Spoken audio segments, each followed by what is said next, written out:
Hello students, welcome to my YouTube channel. This is Amandeep. As you all know, in the previous two videos we have started chapter 9 of class 8 NCERT, that is algebraic expressions and identities. In the previous two videos we have already discussed what is algebraic expression, what are its properties, and how to multiply, add and subtract various expressions. And also we have solved some of the examples so that it becomes easy for you to understand the concept. The only topic which is left in this chapter is identities. Here in this video we will discuss some of the identities which are given in your NCERT book with the help of examples. So if you have not seen my previous two videos, go through them so that the whole chapter is clear to you. But in this video we will discuss only identities with the help of various examples.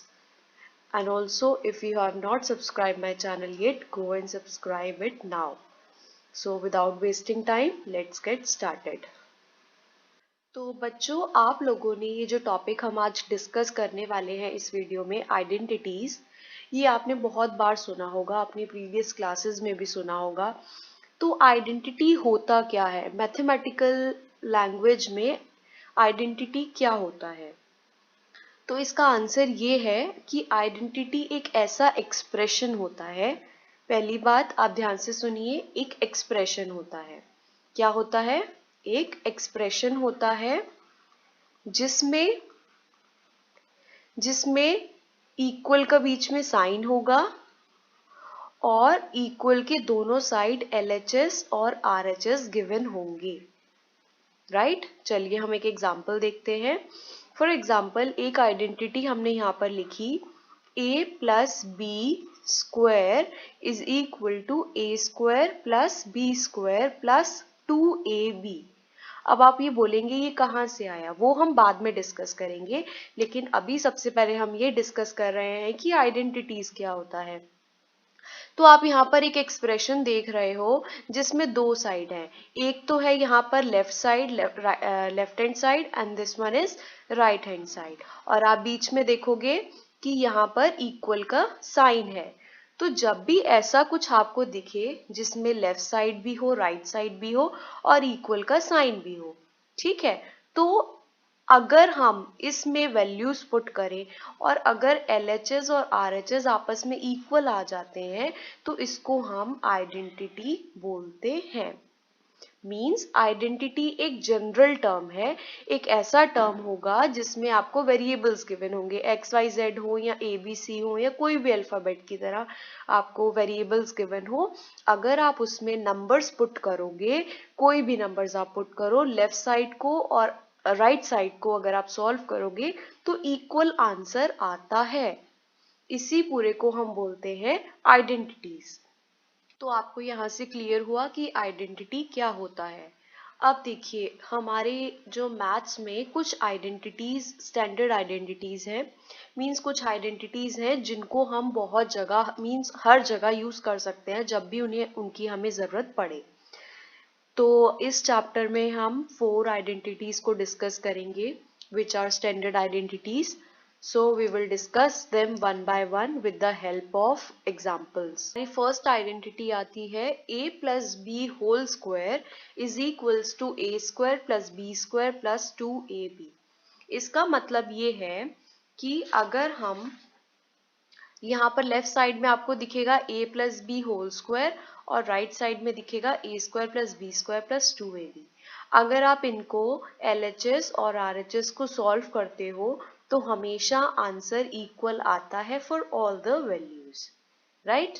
Let's say हम एक example से आपको इसको समझाने की कोशिश करते हैं. Let's say we are given an example like x plus 3 and x plus 3. तो आपको क्वेश्चन बोला गया है कि solve this expression with the help of identities. अब हमारी जो पिछली वाली वीडियो थी उसमें हम लोगों ने ये देखा था कि अगर हमारे पास, जैसे कि आपको यहाँ पर दिखेगा, ये एक बाइनोमियल एक्सप्रेशन है, तो बाइनोमियल को बाइनोमियल के साथ किस तरह से मल्टीप्लाई किया था ये हमने हमारी पिछली वाली वीडियो में भी देखा था. लेकिन यहाँ पर आपको इसको आइडेंटिटी से सॉल्व करना होगा। तो इसको हम आइडेंटिटी से किस तरह से सॉल्व कर सकते हैं? आप ये देखोगे कि ये दो टर्म जो है आपको दिख रहे हैं ये सेम है, x+3 एंड x+3। तो इसको हम x+3 स्क्वायर भी तो लिख सकते हैं, yes or no? yes, we can write that। And next step में अभी क्या करना है, आपको ये आइडेंटिटी याद रखनी होगी कि अगर a plus b whole square given है तो वो a square plus b square plus 2ab होता है।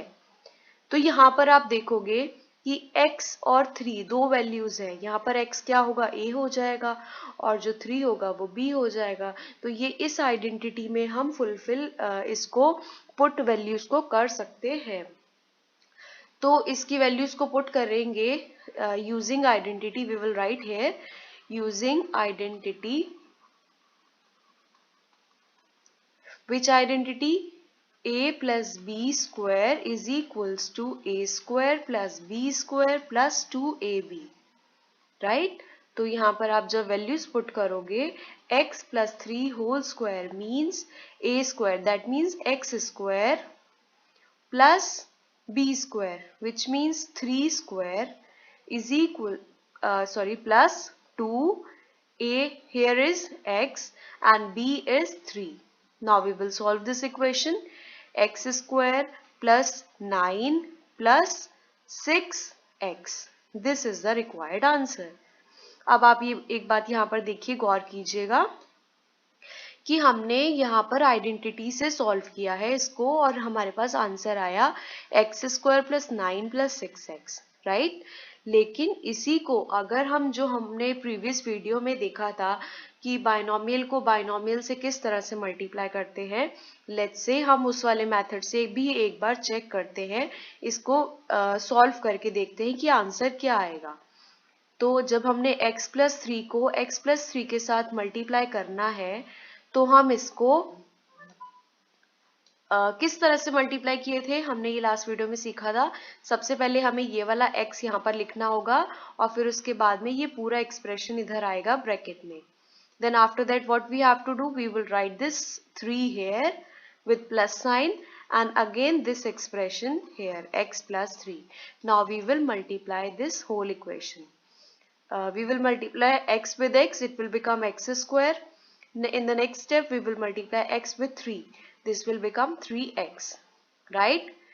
Here we will multiply 3 with x and then 3 with 3, so it will become 3x plus 9, and we will and when we will solve this equation we will get x square plus 6x plus 9, which is the required answer। and as you can see that this answer and this answer both are correct। तो आपने जब ये देखा तो ये वाला हमारा जो हमने सॉल्व किया ये 2 स्टेप्स में सॉल्व हो गया था, राइट। इसको हमें थोड़ा सा टाइम कंज्यूमिंग है, थोड़े इसमें स्टेप्स ज़्यादा हो जाते हैं, तो हम क्या करते हैं, इसीलिए हम लोगों ने आइडेंटिटीज बनाई ताकि जो हमारी कैलकुलेशन है वो थोड़ा इजी हो जाए।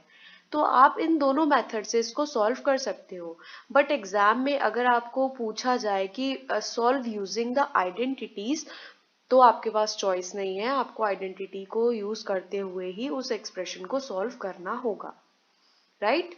तो आई होप आपको आइडेंटिटी नंबर 1 इजीली समझ में आई होगी। नेक्स्ट आइडेंटिटी जो है वो भी इसी के सिमिलर है। यहाँ पर हमने a प्लस बी लिया था, इस आइडेंटिटी में हमने यहाँ पर a प्लस बी लिया था। नेक्स्ट वाली जो आइडेंटिटी होगी उसमें हम यहाँ पर प्लस की जगह पर माइनस लेंगे और फिर देखते हैं माइनस लेने के बाद जो हमारा राइट साइड है वो किस तरह से चेंज होता है। So let's jump to our second identity. As you can see on your screen, हमने फर्स्ट वाली आइडेंटिटी डिस्कस की अभी अभी, जिसमें था a प्लस बी को सॉल्व करना था, और जो हमारी अभी सेकेंड आइडेंटिटी है जिसमें हमें a माइनस बी को सॉल्व करना है। तो आप देखोगे ये थोड़ा बहुत सिमिलर है, यहाँ पर a प्लस बी था, नेक्स्ट वाली आइडेंटिटी में a माइनस बी है। So let's see what is a minus b square equals to a minus b whole square is equals to a square plus b square minus 2ab. तो यहाँ पर क्या होगा, यहाँ पर इधर तो प्लस साइन ही रहता है, लेकिन यहाँ पर जो सेकेंड वाला 2ab के साथ में जो साइन होगा वो माइनस हो जाएगा। जो प्लस वाली आइडेंटिटी में थे दोनों साइन पॉजिटिव थे, बट जो माइनस वाली आइडेंटिटी है उसमें 2ab के साथ में माइनस साइन आता है। चलिए इसको हम एक एग्जाम्पल की हेल्प से सॉल्व करने की कोशिश करते हैं। लेट्स से we have to solve this equation with the help of identities, that is 7a minus b and 7a minus b. Here you can see that both the expressions are same, so we can write it as 7a minus b whole square. So in the next step what we will write? We will write using identity. Which identity we will use now? We will use a minus b square is equals to a square plus b square minus 2ab, right?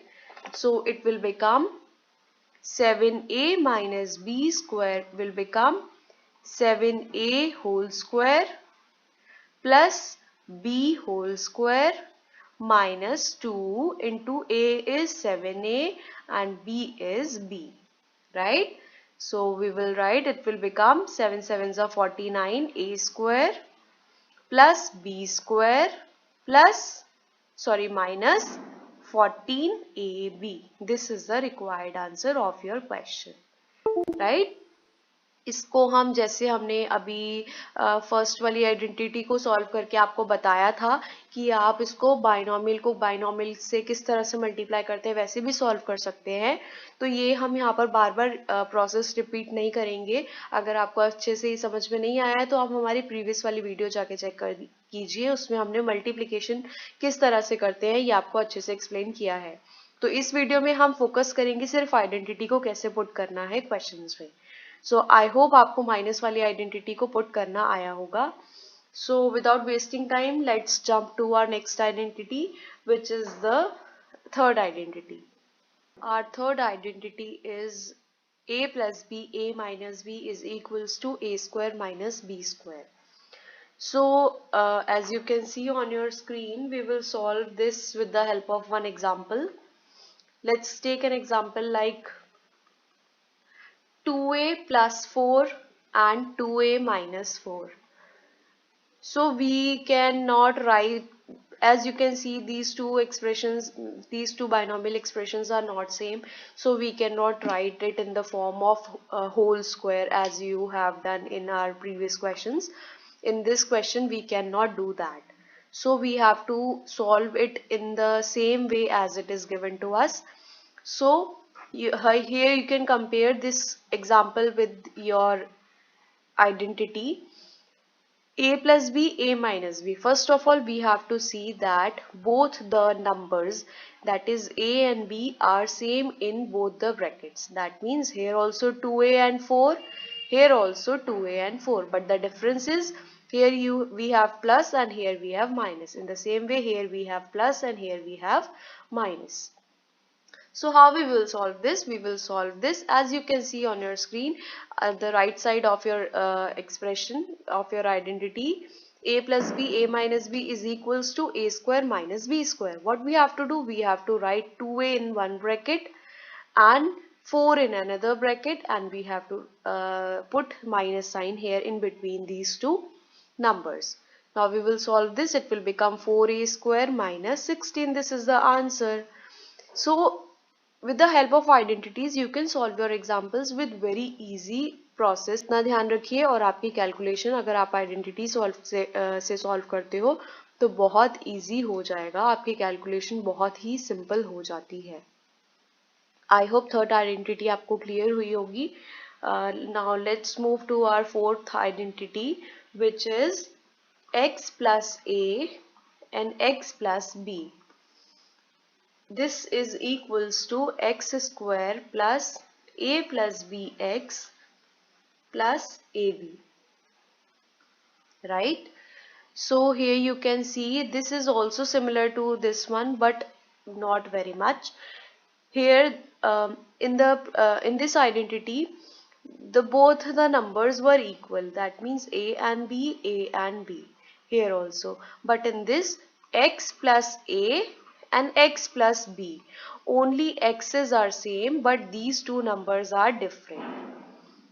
So in such situation, what we have to do, we have to put this fourth identity, which is x square plus a plus b x plus ab. तो आपको ये कैसे पता चलेगा कि हमें कब कौन सी वाली आइडेंटिटी पुट करनी है? तो आपको जब क्वेश्चन दिया जाएगा तो आप क्वेश्चन को देखिए पहले, और उसमें ये पहचान कीजिए कि आपको जो नंबर्स गिवन है, क्वेश्चन में जो नंबर्स गिवन है, वेदर दे आर सेम और not, what is the sign between them, right? अगर आपको दिखे कि अगर a प्लस बी दोनों में a और b है, तो आप ये थर्ड वाली आइडेंटिटी लगाइए. अगर आपको दिखे कि नहीं, एक नंबर तो सेम है बट दूसरा नंबर दोनों का डिफरेंट है, तो आपको फोर्थ वाली आइडेंटिटी यूज करनी है. किस तरह से यूज करनी है देखिए, चलिए हम एक एग्जाम्पल से सॉल्व करते हैं इसको. लेट्स से हमें गिवन है कि आपको 501 को मल्टीप्लाई करना है 502 के साथ. तो अब आप ये बोलोगे कि मैम ये तो बहुत इजी है, आप डायरेक्ट मल्टीप्लाई करके आंसर लिख दो. बट नहीं, आपको ये इसको आइडेंटिटीज की हेल्प से सॉल्व करना है. Let's say how we will solve this. तो 501 को हम लिख सकते हैं, हम इसको स्प्लिट करेंगे. We can write it as 500 plus 1 and in the another bracket 502, we will write 502 as 500 plus 2. So here you can see in both these two brackets that the first number of both the brackets is same, but the second number, here it is 1 and here it is 2. These two numbers are different. So in this question we will use this identity, that is identity number 4, right? What we will do, we will put these values in the right hand side of this equation. First one is x square. Here x is 500. So we will write 500 square plus a plus bx. That means 1 plus 2x plus, 1 plus 2. Here x is 500 plus ab. That means 1 multiplied 2. Square is this much, and it will become 3 into 500, that is 1500 plus 2. Now what we have to do is to add these three numbers, and the answer will be 251502. तो आप यहाँ से देखोगे कि अगर हमें 501 और 502 को मल्टीप्लाई करना पड़ता तो वो बहुत लंबा प्रोसेस था, लेकिन आइडेंटिटी की हेल्प से ये बहुत इजी हो गया, और हमने यहाँ पर इसको आपको आंसर 2 स्टेप में निकाल के दिखा दिया. तो यही हमने आज जो 4 आइडेंटिटीज आपको समझाई हैं, एक्सप्लेन की हैं, ये आपकी आइडेंटिटीज आपके इस चैप्टर में यूज हुई हैं. सिर्फ यही 4 आइडेंटिटीज हैं. इससे रिलेटेड आपकी पूरी एक्सरसाइज है, तो आप उसको सॉल्व कीजिए. If you face any problem, let me know in the comment section. I hope the video is useful for you. Thank you so much.